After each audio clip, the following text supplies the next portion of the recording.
अच्छा जी, last class में जब हम लोगों ने देखा था कैसे हम लोग एक टेक्स्ट फाइल को जो है वो ओपन करते हैं, इससे रिलेटेड हम बाद में एक क्वेश्चन किया था कि हम लोग जो है फाइल को ओपन कर रहे हैं लेकिन iOS कॉलन कॉलन आउट क्यों नहीं हम लोग इसके अंदर मेंशन कर रहे हैं। तो ये होता है कि जब OF स्ट्रीम का हम लोग ऑब्जेक्ट लेते हैं ना, तो उसके अंदर बाय डिफ़ॉल्ट जो होता है वो उसे आउट मोड में खोलता है, तो हमें स्पेसिफाई करने की ज़रूरत नहीं होती। इसी तरह जब हम लोग IF स्ट्रीम का ऑब्जेक्ट लेते हैं, मतलब जिस तरह यहाँ पे IF स्ट्रीम माई फाइल है, तो उसे ऑटोमेटिकली वो इन मोड में खोलेगा। ठीक है, ज़्यादातर हम लोग इन और आउट के मोड्स को स्पेसिफाई करते हैं जब हम लोग जो है वो फाइल को F स्ट्रीम के ऑब्जेक्ट के थ्रू ओपन करते हैं। उसके अंदर फिर हम लोग स्पेसिफाई करते हैं कि हम लोग इसे इन मोड में खोल रहे हैं, आउट मोड में खोल रहे हैं या इन आउट मोड में खोल रहे हैं, राइट। सिर्फ अगर IF स्ट्रीम है इसके अंदर बताने की ज़रूरत नहीं होती कि इन मोड में खोल रहे हैं। अगर सिर्फ OF स्ट्रीम है तो उसके अंदर बताने की ज़रूरत नहीं होती कि हम लोग इसे राइट आउट मोड में जो है वो खोल रहे हैं। यहाँ पे हम लोगों ने एक लास्ट क्लास में जो है वो हम लोगों ने एक सिंपल सा प्रोग्राम लिखा था जिसके अंदर हम लोगों ने क्या किया था कि एक फ़ाइल को जो है वो हम लोगों ने रीड करके और उसको हम लोगों ने डिस्प्ले कराया था। तो अभी इसी से ओके, एक्चुअली फाइल से हमारे पास उस तरह डायरेक्टली रिलेटेड नहीं है, मतलब ये चीज़ हम लोग फाइल्स के अलावा और प्रोग्राम्स के अंदर भी हम लोग ये चीज़ यूज़ कर सकते हैं, लेकिन that is an important thing that I want to tell you. जी बेटे,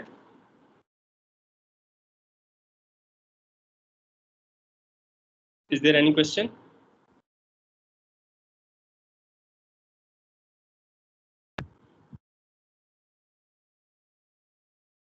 अच्छा, कोई एक स्टूडेंट मुझे कंफर्म कर देगा मेरी आवाज़ क्लियर आ रही है?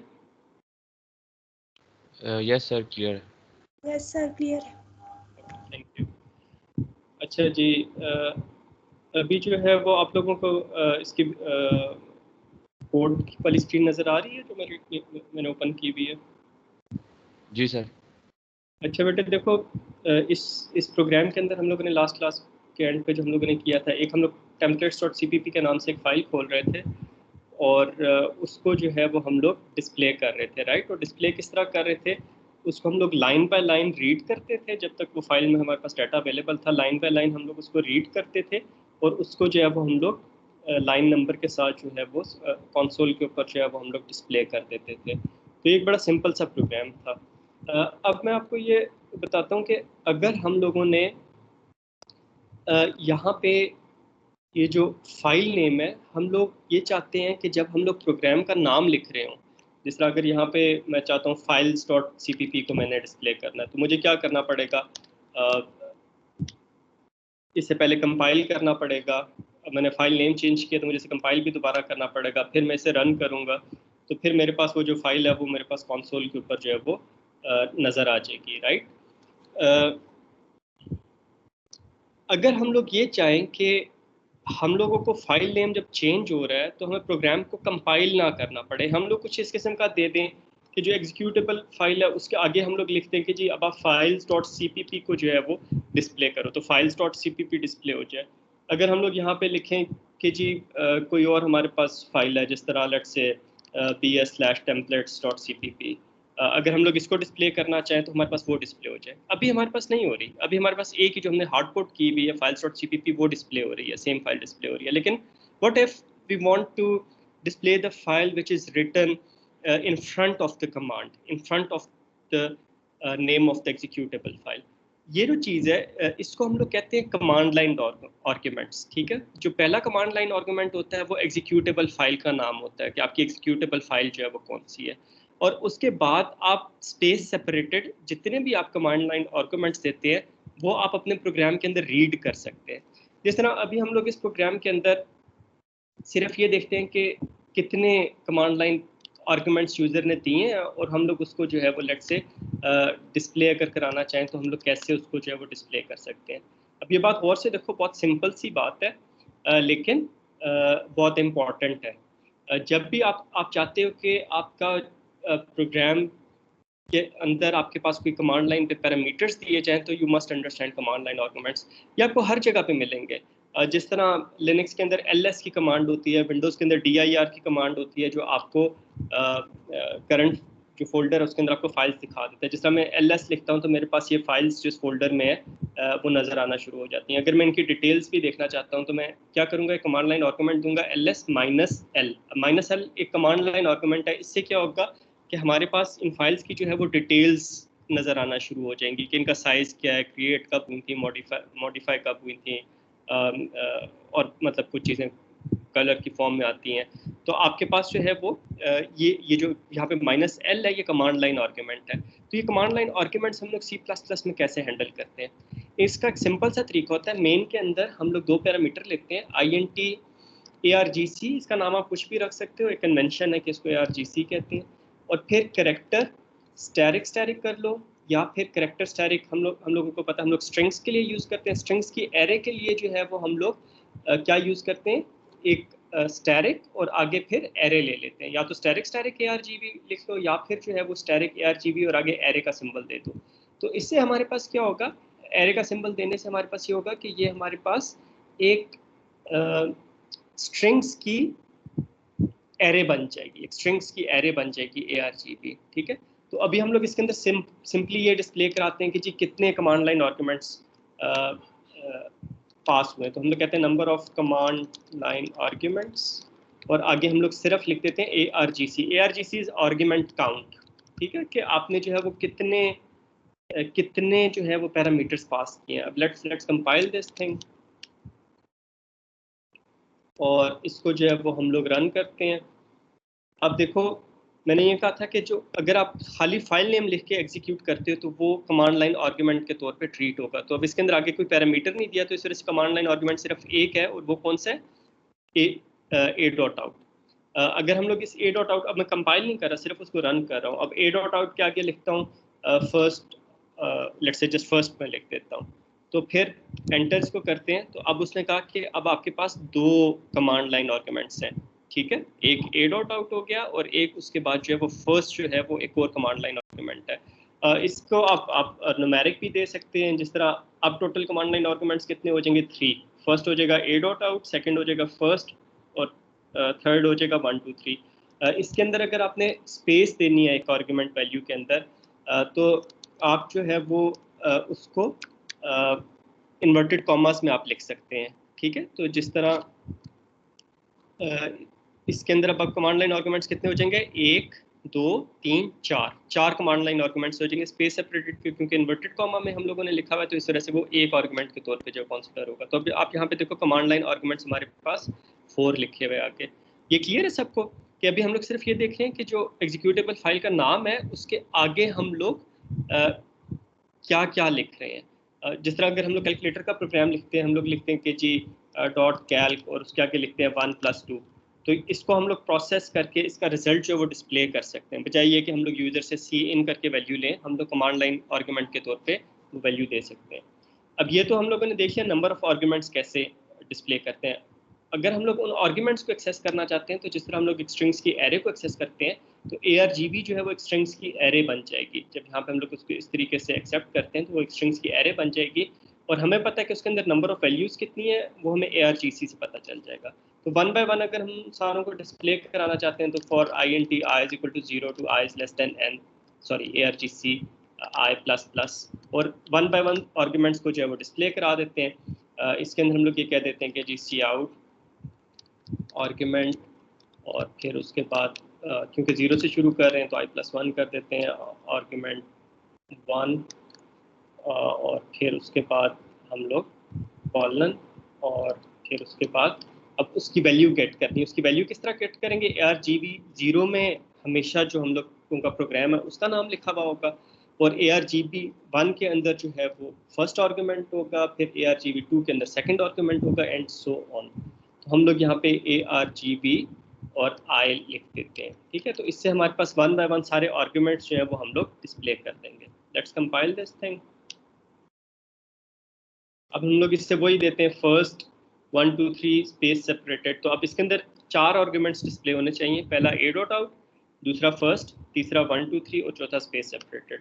ठीक है, तो जब हम लोग इसको रन करते हैं तो अब आप देखो कि वो सारे के सारे आर्गुमेंट्स जो हैं वो हमारे पास यहाँ पे यहाँ पे लिखे हुए नज़र आना शुरू हो गए हैं। ठीक है, आर्गूमेंट 1 लिखा हुआ आ गया, ए डॉट आउट ये एग्जीक्यूटेबल फाइल का नाम था, आर्गूमेंट 2 फर्स्ट मतलब ये जो था उस एग्जीक्यूटेबल फाइल के बाद जो था, और फिर इस तरह करके हमारे पास जो है वो सारे आर्गूमेंट्स 1 बाय 1 आ गए। आपने अगर command line arguments visual studio में देनी है तो आपको प्रोजेक्ट प्रॉपर्टीज़ में जाके वहाँ पे जाके आपको एक जगह पे कमांड लाइन आर्गूमेंट्स की ऑप्शन होगी, वहाँ पे आपको सेट करने पड़ेंगे। उससे रिलेटेड एक यूट्यूब वीडियो है, वो मैं आप लोगों से शेयर कर लूँगा। वो वीडियो देख के आपको आइडिया हो जाएगा कि विजुअल स्टूडियो के अंदर अगर आपने मतलब कंसोल पे जाके अपने प्रोग्राम का नाम नहीं लिख रहे, आप विजुअल स्टूडियो के अंदर जो है वो कमांड लाइन आर्गूमेंट्स पास करना चाहते हैं तो वो आप कैसे कर सकते हैं, वो मैं आपसे एक वीडियो शेयर कर दूँगा, उसके अंदर आप देख लीजिएगा।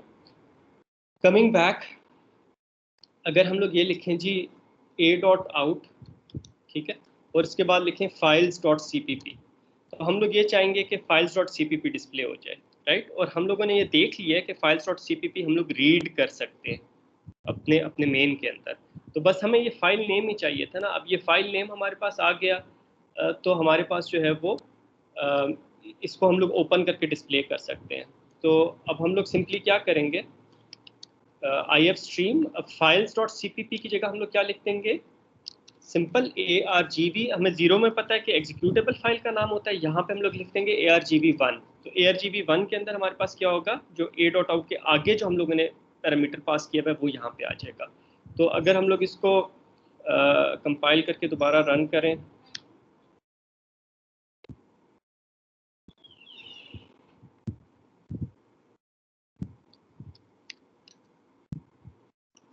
ओके, इसको हम लोग कंपाइल करके जो है वो हम लोग इसको रन करते हैं।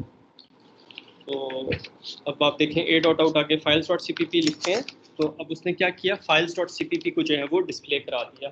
अब लेट्स से अगर हम लोग यहाँ पे कोई और फाइल जो है वो स्पेसिफाई करें, जिस तरह फाइल्स डॉट CPP की बजाय हम लोग कहते हैं कि यहाँ पे BS फोल्डर के अंदर हमारे पास एक टेम्पलेट्स डॉट CPP के नाम से फाइल है, इसको अगर हम लोग करते हैं तो अब आप देखो कि ये जो टेम्पलेट्स वाली जो हम लोगों ने फाइल बनाई थी, अब वो वाली फाइल जो है हमारे पास डिस्प्ले होती है। ठीक है, तो इस तरीके से अब इसका फ़ायदा ये हो गया कि अब हम लोगों ने अगर फाइल एक डिफरेंट फाइल को रीड करना है, तो अब हमको जो हम लोगों को जो है वो ये नहीं करना पड़ेगा कि हम लोग अपने प्रोग्राम के अंदर वो फाइल नेम चेंज करके उसको दोबारा से जो है वो हम लोग कंपाइल करें। हम लोग सिर्फ यहाँ पे जिस फाइल नेम लिखेंगे और हमारे पास वो चीज़ जो है वो ओपन हो जाएगी। अब लेट से कोई ऐसी फाइल ले देते हैं जो एग्जिस्ट नहीं करती, जिस तरह xyz.txt। अब हमें पता है ये फाइल एग्जिस्ट नहीं करती, और लास्ट क्लास के अंदर, लास्ट लेक्चर के अंदर हम लोगों ने देखा था कि जब हम लोग एक फ़ाइल को ओपन करते हैं तो देखते हैं कि वो ओपन हुई है या नहीं, और वो हमें पता चल जाता है इस ओपन के फंक्शन से। अब अगर वो इस ओपन हो गई है तो इस ओपन का फंक्शन जो है वो हमें ट्रू रिटर्न करेगा, राइट। और फिर हम लोग उस फाइल को ओपन करके उसको हम लोग डिस्प्ले करा देते हैं। और अगर हमारे पास वो फाइल एग्जिस्ट नहीं करती तो इस ओपन का फंक्शन हमें फॉल्स रिटर्न करेगा कि ये फाइल हमारे पास ओपन नहीं हुई, और उस सूरत में हम लोग एल्स के अंदर आ जाएंगे। तो अभी विदाउट चेंजिंग द प्रोग्राम हम लोग जो है वो जब xyz.txt लिखते हैं और ये फाइल एग्जिस्ट नहीं करती तो हमारे पास लिखा हुआ आ जाएगा could not open file, right. तो हमारा प्रोग्राम ऑलरेडी इस चीज़ को हैंडल कर रहा है, कुड नॉट ओपन फाइल। ठीक है, अगर हम लोग यहाँ पे फाइल नेम भी लिखना चाहें तो कैसे लिखेंगे, यहाँ पे मैं क्या लिखूंगा फाइल नेम डिस्प्ले कराने के लिए, जिसे हम लोग अगर लिखना चाहें could not open file xyz.txt, क्या लिखूंगा मैं यहाँ पे,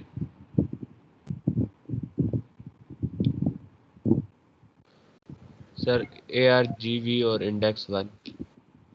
एक्सीलेंट। तो हम लोग यहाँ पे जो है वो ARGV index1 लिखते हैं, इसको दोबारा कंपाइल करते हैं और फिर हम लोग जो है वो इसको रन करते हैं, तो अब वो लिखा हुआ आ जाएगा कुड नॉट ओपन फाइल और फिर xyz.txt, राइट। तो इस तरीके से जो है वो हम लोग कमांड लाइन आर्गूमेंट से वैल्यूज़ लेके और उसके हिसाब से हम लोग प्रोसेस कर सकते हैं। व्हाट इफ अगर यूज़र जो है वो यहाँ पे आगे और भी कुछ parameters they they, right. Sorry, ये तो G++ के साथ है। अगर A डॉट आउट के साथ जो है वो कुछ और भी पैरामीटर्स दे दे, मतलब ABCDEFGH, तो अब हमें ये पता है कि A डॉट आउट जो है वो एक फाइल नेम लेगा और उसको डिस्प्ले करा देगा। लेकिन अब यहाँ पे जो है वो हम लोग 3 पैरामीटर्स पास कर रहे हैं, और हमारा प्रोग्राम सिर्फ एक को प्रोसेस कर रहा है, तो इसका मतलब है यूज़र अपनी तरफ से कोई एडिशनल चीज़ दे रहा है जो हमारा प्रोग्राम हैंडल नहीं कर पाएगा।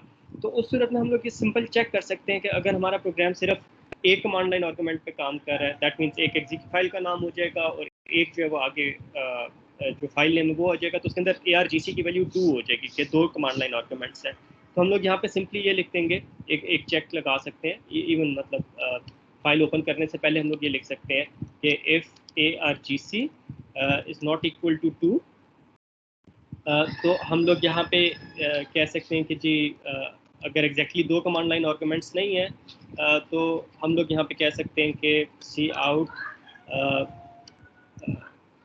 This program accepts only 1 argument.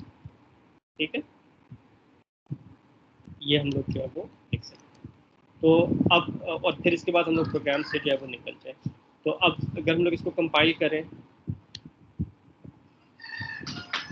और इसके बाद अगर हम लोग इसके आगे 2-3 आर्गुमेंट्स हम लोग दे दें, तो अब जो है क्योंकि 2 से ज़्यादा आर्गुमेंट्स हो गए तो वो ये कह देगा this program accepts only 1 argument. या इस तरह भी हो सकता है, ज़्यादा बेहतर तरीका ये भी हो सकता है कि आप इसका सिंटैक्स बता दें प्रोग्राम का कि जी इस प्रोग्राम को आपने यूज़ किस तरह करना है। तो उसके लिए हम लोग क्या करेंगे, हमें पता है कि यूज़र जो है वो एग्जीक्यूटेबल फाइल का नाम लिख रहा है, वो हमें ARGV 0 से मिल जाएगा और उसके आगे हम लोग बता देंगे कि उसे क्या देना चाहिए, किस तरह इसको यूज़ करना चाहिए। तो हम लोग इसको सी आउट के अंदर हम लोग कह देते हैं कि जी सिंटैक्स के इसका जो या यूजेज कह देते हैं कि यूजेज इसका हमारे पास किस तरह है। अब ARGV 0 में हमें पता है एग्जीक्यूटेबल फाइल का नाम है a.out और फिर हम लोग कह देते हैं इसके बाद जो है वो फाइल नेम, कोई एक फाइल नेम यूज़र जो है वो देगा। ठीक है, तो इस तरीके से अब थोड़ा सा हम लोग जो यूज़र है उसको थोड़ा सा अवेयर कर रहे हैं कि इस प्रोग्राम को अगर आपने यूज़ करना है जो फाइल्स के कंटेंट्स को डिस्प्ले करा देता है, तो वो आपने कैसे यूज़ करना है कि आप जो है वो a.out लिखें और उसके आगे फाइल नेम लिखते हैं। तो इसके अंदर अब आगे के यूजेज a.out और आगे फाइल नेम, अगर कोई यूज़र जो है वो फाइल नेम के साथ एक्स्ट्रा पैरामीटर्स दे देता है तब भी हम लोग ये चीज़ डिस्प्ले करा देते हैं। और अगर कोई यूज़र जो है वो इस तरह करता है कि खाली a.out लिखता है तो तब भी हम लोग उसको जो है वो ये बता देते हैं कि इसका यूजेज किस तरह है कि आप a.out लिखें और आगे फाइल नेम लिखते हैं। अब यहाँ पे ARGV 0 की जगह हम लोगों ने डायरेक्टली a.out क्यों नहीं लिख दिया, उसकी वजह ये है कि हो सकता है एग्जीक्यूटेबल फाइल का नाम चेंज हो गया हो, मतलब यूज़र ने उसको रीनेम कर दिया और जिस तरह लिनक्स के अंदर अगर आपने फाइल्स को रीनेम करना है तो उसके लिए MV की कमांड होती है। MV की कमांड को मैं अभी मैं कंपाइल दोबारा नहीं कर रहा, जस्ट मैंने ये कहा MV a.out को मैं नया जो नाम दे रहा हूँ मैं लिख रहा हूँ display.exe। ठीक है, display.exe उसका मैंने नाम लिख दिया। अब मैं पहले a.out को रन कर रहा था, अब जो है वो मैं display.exe से रन करूँगा। अब अगर मैं display.exe रन करता हूँ तो अब देखें वहाँ पे उसने जो यूजेज में दिया है वो उसने कहा है कि display.exe लिखें फिर फाइल नेम लिखें, राइट। और अगर हम लोग यहाँ पे लिख देते हैं files.cpp तो अब ये display.exe ने क्या किया कि files.cpp को जो है वो डिस्प्ले कर दिया, राइट। ये समझ आ गई सबको, इसमें किसी को कोई कन्फ्यूजन हो?